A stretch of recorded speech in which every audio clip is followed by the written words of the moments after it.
الحمد لله الذي بنعمته تتم الصالحات، والصلاة والسلام على سيد السادات وعلى آله وأصحابه أهل الفضائل والكرامات. أشهد أن لا إله إلا الله وحده لا شريك له، وأشهد أن سيدنا محمدا عبده ورسوله وصفيه من خلقه وخليله، أدى الأمانة وبلغ الرسالة ونصح للأمة وتركنا على المحجة البيضاء ليلها كنهارها لا يزيغ عنها إلا هالك. اللهم صل على سيدنا محمد النبي الأمي وعلى آله وصحبه وبارك وسلم. قال الله تعالى في القرآن العظيم وهو أصدق القائلين: أعوذ بالله من الشيطان الرجيم، يا أيها الذين آمنوا اتقوا الله حق تقاته ولا تموتن إلا وأنتم مسلمون. وقال تعالى في آية أخرى: يا أيها الذين آمنوا اتقوا الله وقولوا قولا سديدا يصلح لكم أعمالكم ويغفر لكم ذنوبكم ومن يطع الله ورسوله فقد فاز فوزا عظيما. عباد الله، أوصيكم ونفسي بتقوى الله وطاعته faqad fazal muttaqun. Hadirin jamaah Jumat yang dimuliakan Allah Subhanahu wa taala. Ada hamba-hamba yang amat sangat ingin beribadah pada hari yang dipilih oleh Allah. Hari ini Allah Subhanahu wa taala memuliakan segala amal lebih daripada hari yang lain. Hari ini disebut dengan Sayyidul Ayyam. Hari ini dipilih hari berkumpulnya segala umat manusia. Tapi ternyata keinginan itu terhalang oleh nyawa yang sudah dicabut dari raga, sehingga dia tidak lagi dikenal sebagai orang mulia karena tubuh hanya menjadi santapan cacing tanah. Tapi sampai hari ini kita diberikan Allah Subhanahu wa taala masih ada roh di dalam jasad, masih berdetak jantung, masih berhembus nafas. Tak ada yang dapat membalas nikmat Allah itu selain Allah juga yang mengajarkan kita cara membalasnya keluar dari ucapan mulut alhamdulillah. Itu yang kita ucapkan ketika ruh masuk ke dalam jasad. Alhamdulillahilladzi ahyana ba'dama amatana wa ilaihin nusyur. Itu juga yang disampaikan khatib di atas mimbar. Andai lupa khatib mengucapkan alhamdulillah, maka batallah khutbah. Karena salah satu dari rukun khutbah Jumat adalah mengucapkan alhamdulillah. Afdalul zikri seafdal zikir la ilaha illallah, wa afdalud du'a seafdal doa adalah alhamdulillah. Bersyukur kepada Allah dengan ucapan lidah alhamdulillah, bersyukur dengan perbuatan senantiasa melaksanakan perintah Allah, menjauhi segala larangan Allah Subhanahu wa taala. Tajuk kita pada kesempatan hari ini lebih baik dari hari kemarin. Ini diambil dari kata-kata hikmah, man kana yaumuhu khairum min amsihi. Siapa yang hari ini lebih baik daripada hari kemarin, fahuwa rabih, itulah orang yang beruntung. Wa man kana yaumuhu mithla amsihi, siapa yang hari kemarin sama dengan hari ini, fahuwa khasir, dia orang yang rugi. Wa man kana yaumuhu syarrum min amsihi, siapa yang hari ini lebih buruk, lebih jelek dari hari kemarin, fahuwa mal'un, dia adalah orang-orang yang terlaknat. Alhamdulillah, segala puji bagi Allah, hari ini lebih baik daripada hari kemarin. Hari ini kita bersimpuh sujud, hari ini kita berada di tempat yang paling baik, masjid, mendengarkan kalimat yang paling baik, kalamullah, sabda Rasulullah, bersama orang yang paling baik, orang-orang yang beriman kepada Allah Subhanahu wa ta'ala. Apa standar mulia? Apa standar kebaikan? Kalaulah hari ini lebih baik, yang dijadikan standar adalah bangunan fisik, tentu Fir'aun lebih baik, karena dialah yang berhasil membangun bangunan, dinobatkan sebagai salah satu dari 7 keajaiban dunia. Dan sampai hari ini berdecak kagum para arsitektur internasional, bagaimana cara membangun piramid yang tak pernah hancur walaupun apa yang terjadi di atas muka bumi Allah. Kalaulah standar kebaikan hari ini lebih baik daripada hari kemarin, yang dilihat adalah karena banyak. Kalau banyak berarti baik, maka batallah ayat Al-Quran, wa in tuti' aktsara man fil ardi yudilluka an sabilillah. Kalau kau ikut kebanyakan orang, mereka hanya menyesatkanmu dari jalan Allah. Fisik bangunan belum tentu standar kebaikan. Banyak orang belum tentu menjadi standar kebaikan. Maka baik adalah ketika ada rasa takut kepada Allah Subhanahu wa taala. Walaupun sendiri dalam sepi. Muhammad sallallahu alaihi wasallam belum masuk Islam Sayyidina Abu Bakr as-Siddiq, belum ada Sayyidatuna Aisyah, Khadijah, tapi ada rasa takut di dalam hati kepada Allah. Maka itulah yang menjadi standar orang baik atau tidak baik. Khairukum, siapa yang paling baik di antara kamu? Atqakum, orang yang paling takut kepada Allah Subhanahu wa taala. Khalaqnal insan, kami ciptakan manusia, min nutfatin, dari sperma, amsyajin, yang kami campur dengan sel telur, sel ovum, thumma nabtalihi, kami uji dia, faja'alnahu sami'an basira, kami jadikan dia bisa mendengar, dia bisa melihat.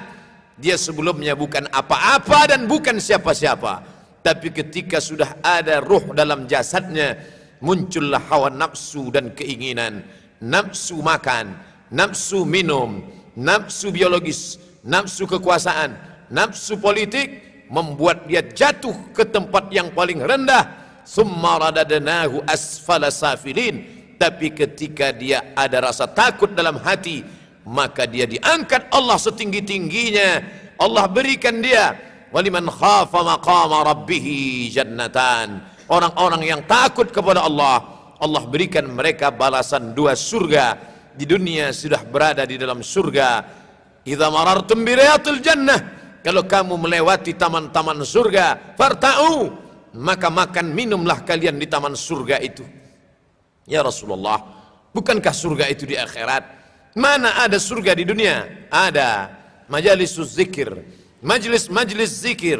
Ketika mendengar kalimat Allah disebut, ketika mendengar ayat-ayat Allah berkumandang, ada rasa takutmu kepada Allah, bersyukurlah, berarti kau lebih baik daripada hari kemarin. Tapi bila itu hanya sekedar di luar fisik saja, tak masuk ke dalam, perlu kau pikirkan, ternyata laknat Allah bukan dalam bentuk kemiskinan. Orang miskin belum tentu terlaknat. Laknat bukan dalam bentuk kesakitan. Orang sakit belum tentu dimurkai Allah. Ma asaba min musibatin, apa yang terjadi musibah, yang terjadi pada dirimu, yang terjadi di alam semesta, boleh jadi ada hikmah-hikmah di baliknya. Ma yusibul mu'min min nasabin wala wasabin wala saqamin wala syaukin yastakuha. Penyakit, gundah gulana, susah hati, bahkan duri yang menusuk tapak kaki, belum tentu laknat. Tapi boleh jadi Allah ingin menghapuskan dosa-dosamu di masa yang lalu. Tapi yang kita khawatirkan adalah ketika tak ada rasa takut kepada Allah Subhanahu wa taala, walau sedikit pun. Di mana sebenarnya rasa takut itu? Apakah di mata? Apakah di telinga? Apakah di otak? Apakah di kaki? Sesungguhnya rasa takut itu ada di dalam segumpal bagian dari tubuh. Ala fil jasadi mudghah. Ketahuilah, di dalam jasad itu ada segumpal, ada segenggam, ada sekepal. Idza salahat salahal jasadu kulluh. Kalau yang segumpal itu baik, maka seluruh tubuh ikut menjadi baik. Wa idza fasadat, kalau dia rusak, maka yang lain ikut menjadi rusak. Ala wahiyal qalb, dia adalah hati. Laknat Allah pertama kali turun ke dalam hati. Khatamallahu ala qulubihim, Allah mengunci hatinya.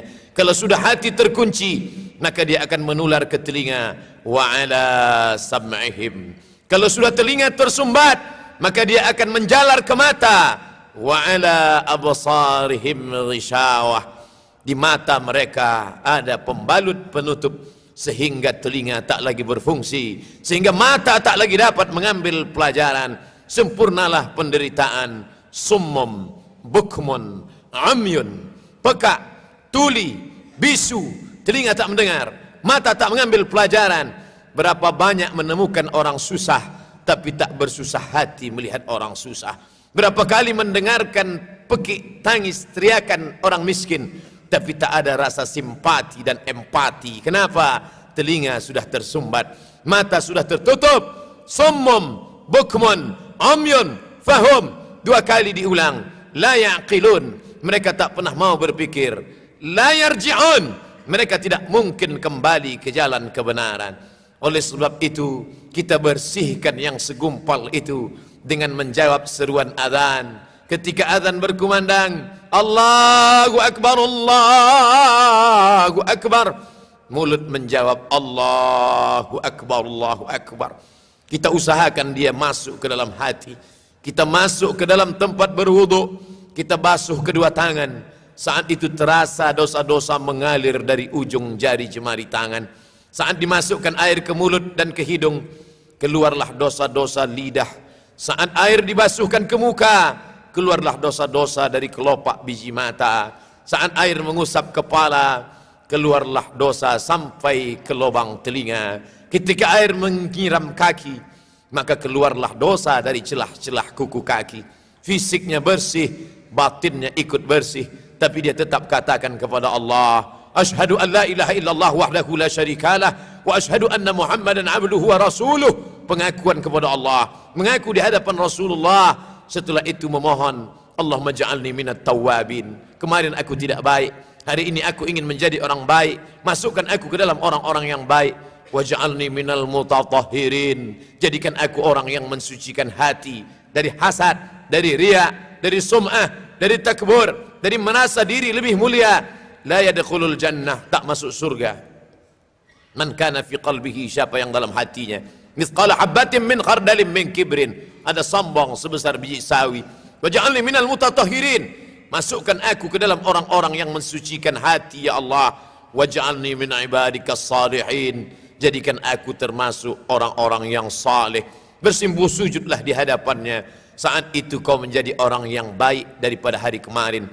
Walaupun di daerahmu kau termasuk orang yang miskin, walaupun di daerah lingkunganmu kau termasuk orang yang tak ada kuasa, tak ada jabatan apa-apa, tapi di hadapan Allah, ja'alnakum khalaqnakum min nafsin wahidah wa ja'alnakum syu'uban wa qabaila. Kami jadikan kamu bersuku-suku, berbangsa-bangsa, tapi yang paling mulia di hadapan Allah, inna akramakum indallah, yang paling mulia bukan yang paling tinggi jabatannya, yang paling mulia bukan yang paling banyak hartanya, yang paling mulia akramakum indallah atqakum, orang yang paling takut, orang yang paling ada rasa khawatir di dalam dirinya. Apakah aku termasuk hamba yang diridhai Allah subhanahu wa ta'ala, yang selalu terucap dari lidahnya, ilahi anta maqsudi, engkau yang ku maksud ya Allah, wa ridhaka matlubi, ridhamu yang ku cari ya Allah. Apapun yang kulakukan, apapun jabatan yang aku ada di dalamnya, maka sesungguhnya itu untuk mencari ridhamu ya Allah. Abu Bakr As-Siddiq radhiyallahu an, Umar ibn al-Khattab radhiyallahu an, Utsman ibn Affan radhiyallahu an, Ali bin Abi Talib radhiyallahu an, Allah meridainya. Tapi kita hanya baru berkata tadi pagi, raditu billahi rabba, aku ridha Allah sebagai Rabbku, wa bil islami dina, aku ridha Islam sebagai agamaku, wa bil Muhammadin wa bi Muhammadin nabiyyan wa rasula, aku ridha Muhammad sallallahu alaihi wasallam sebagai nabi, sebagai rasul, sebagai panutan, sebagai ikutan. Kita hanya baru dapat berkata, tapi status itu masih dalam genggaman qudrat dan iradat Allah subhanahu wa ta'ala. Ketika kita bisa melakukan itu, sesungguhnya kita sudah lebih baik daripada hari kemarin. Krisis ekonomi, politik, sosial, kemasyarakatan berangkat dari person-person, pribadi-pribadi. Kalau pribadinya baik, maka muncullah keluarga yang baik. Keluarga kecil yang baik, akan lahir masyarakat kecil yang baik. Masyarakat kecil yang baik, akan muncul masyarakat besar yang baik. Bila kita lihat ada masyarakat besar tidak baik, terlalu banyak yang mencaci maki, sumpah serapah, sesungguhnya itu adalah nilai dari person-person, pribadi-pribadi yang tidak baik. Perbaiki diri, ibda' binafsik, ucapan, perbuatan, tingkah laku, tindakan, mulai dari diri sendiri. Kita yang memulai, dari mulai diri, sejak itu dari orang-orang terdekat, Itu yang diajarkan Muhammad sallallahu alaihi wasallam 14 abad yang silam.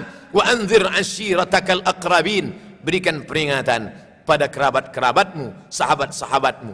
Umat ini dikatakan umat terbaik bukan karena masjidnya besar. Umat ini dikatakan umat terbaik bukan karena pergi ke Makkah setahun 2 kali.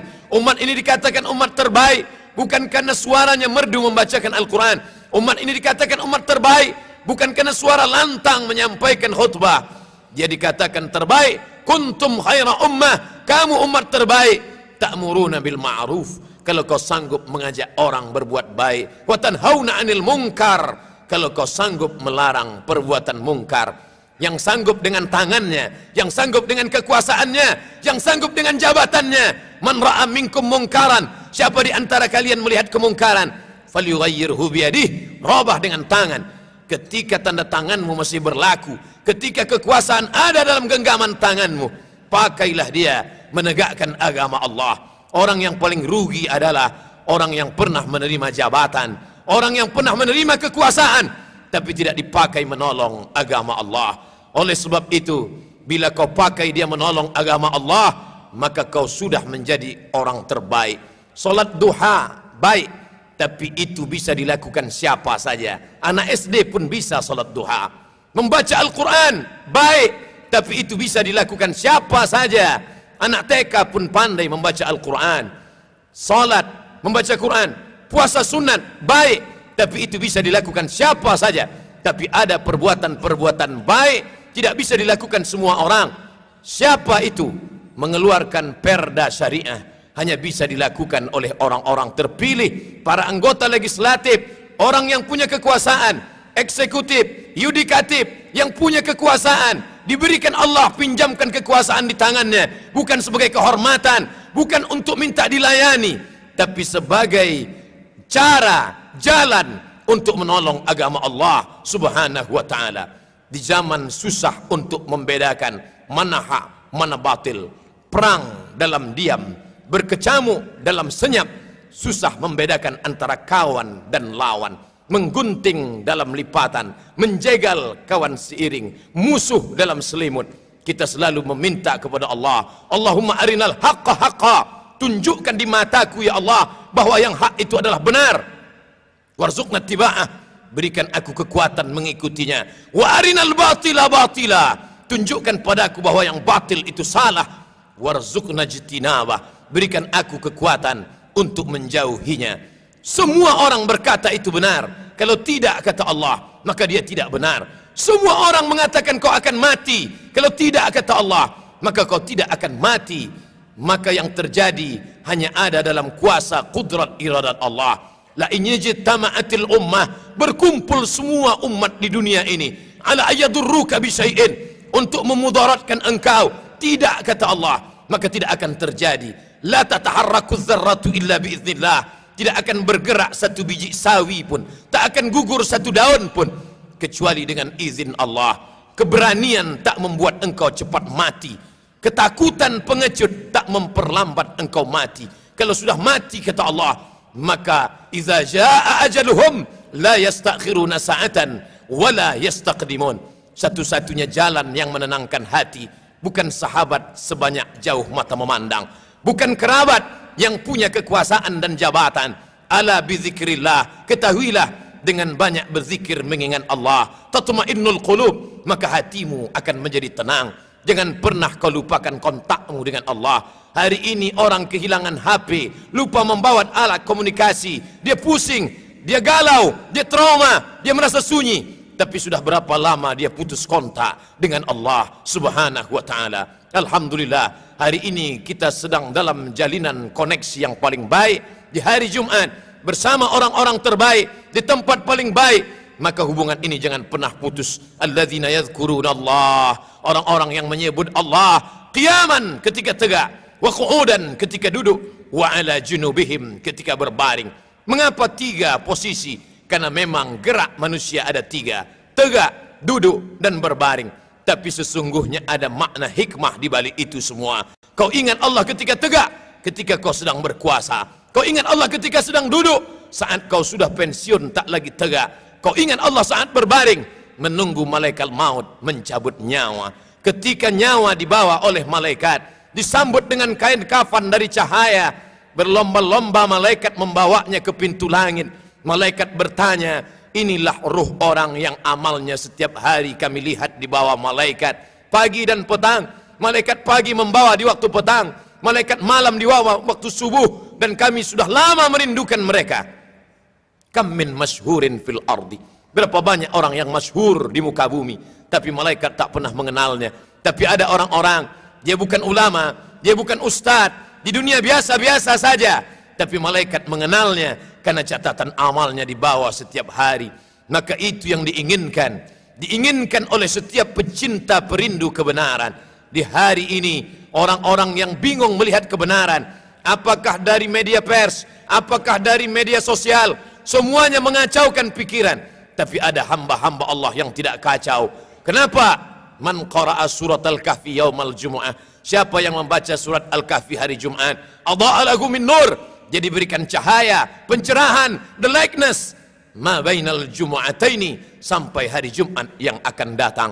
Kebenaran kita lihat bukan dengan mata kepala. Betapa Imam Abu Hamid Al-Ghazali meninggal tahun 505 Hijrah, 1111 Masehi, menganggap kebenaran bisa dilihat dengan mata. Tapi ternyata aku salah, kata Al-Ghazali. Aku lihat ada tiang itu berada di dalam kolam. Aku sangka tiang kayu itu bengkok. Setelah aku tarik, ternyata dia lurus. Betapa mata tertipu hanya karena setengah kayu itu berada di dalam air. Tapi orang yang memandang bukan dengan mata kepala, dengan ainul basirah, pandangan mata hati, mata batin, tajamkan dia, maka kau tak pernah ragu dengan kebenaran. Orang-orang yang bisa diselewengkan dari kebenaran hanya orang-orang yang tidak mengenali kebenaran. Kenali kebenaran, kau akan hukum orang dengan kebenaran. Jangan kau kenali kebenaran dengan orang sehingga engkau akan menghukum kebenaran dengan orang. Kenali baik. Di tengah malam mintakan munajat kepada Allah. Allahumma ja'al fi qalbi nura, berikan dalam hatiku cahaya. Wa fi sam'i nura, dalam pendengaranku cahaya. Wa fi basari nura, dalam pandangan mataku cahaya. Wa an yamini nura, sebelah kananku cahaya, sebelah kiriku cahaya. Wa min amami nura, bagian depan cahaya. Wa min khalfi nura, bagian belakang cahaya. Wa min fauqi nura, bagian atas cahaya. Wa min tahti nura, bagian bawah cahaya. Waj'alli nura, berikan aku cahaya, jadikan aku cahaya. Tapi jangan lupa, ada orang-orang yang tak mendapatkan cahaya sehingga dia berada dalam kegelapan. Man lam yaj'alillahu lahu nuran, siapa yang tidak diberi cahaya, fama lahu min nur, maka dia akan tetap berada dalam kegelapan. Barakallahu li wa lakum fil Qur'anil azim, wa nafa'ani wa iyyakum bima fihi minal ayati wadh-dhikril hakim, wa taqabbala minni wa minkum tilawatahu innahu huwal ghafurur rahim. Alhamdulillahi wa kafa, wassalatu wassalamu ala al-habibil mustafa wa ala alihi wa ashabihi ahli at-tuqa wal wafa. Ashhadu an la ilaha illallah wahdahu la sharika lah, wa ashhadu anna sayyidana Muhammadan abduhu wa rasuluh la nabiyya ba'dah. Allahumma salli ala sayyidina Muhammad wa ala ali Muhammad kama sallaita ala Ibrahim wa ala ali Ibrahim innaka Hamidum Majid. Allahumma barik ala Muhammad wa ala ali Muhammad kama barakta ala Ibrahim wa ala ali Ibrahim innaka Hamidum Majid. Qala Allah Ta'ala fil Qur'anil azim wa huwa asdaqul qailin. A'udzu billahi minasy syaithanir rajim. Bismillahir rahmanir rahim. Wal 'ashr. Innal insana lafi khusr illa alladhina amanu wa 'amilus shalihat wa tawasaw bil haqq wa tawasaw bis sabr. Wa qala ta'ala fi ayatin ukhra, inna Allaha wa malaikatahu yusalluna 'alan nabiy ya ayyuhalladhina amanu sallu 'alaihi wa sallimu taslima. Allahumma ighfir lil muslimina wal muslimat wal mu'minina wal mu'minat al ahya'i minhum wal amwat birahmatika ya arhamar rahimin. Allahumma a'izzal islam wal muslimin واخذل الكفرة والمشركين ودمر أعداءك أعداء الدين. اللهم انصر إخواننا المجاهدين المظلومين في روهينجيا. اللهم انصر إخواننا المجاهدين في فلسطين ومن مشارق الأرض إلى مغاربها. اللهم دمر أعداءك أعداء الدين، اللهم شتت شملهم وفرق جمعهم واجعلهم في نحورهم. لا تدع لنا ذنبا إلا غفرته، ولا هما إلا فرجته، ولا دينا إلا قضيته، ولا مسافرا إلا وصلته، ولا مريضا إلا شفيته، ولا ميتا إلا رحمته، ولا حاجة من حوائج الدنيا لك رضا ولنا فيها صلاح إلا قضيتها وسرتها يا رب العالمين. اللهم ارزقنا إماما عادلا، اللهم ارزقنا إماما عادلا، اللهم ارزقنا إماما عادلا، لا تسلط علينا من لا يخافك ولا يرحمنا. عباد الله، أوصيكم ونفسي بتقوى الله وطاعته فقد فاز المتقون. إن الله يأمر بالعدل والإحسان وإيتاء ذي القربى وينهى عن الفحشاء والمنكر والبغي يعظكم لعلكم تذكرون. فاذكروا الله العظيم يذكركم واسألوه من فضله يعطكم ولذكر الله أكبر والله يعلم ما تصنعون. أقم الصلاة.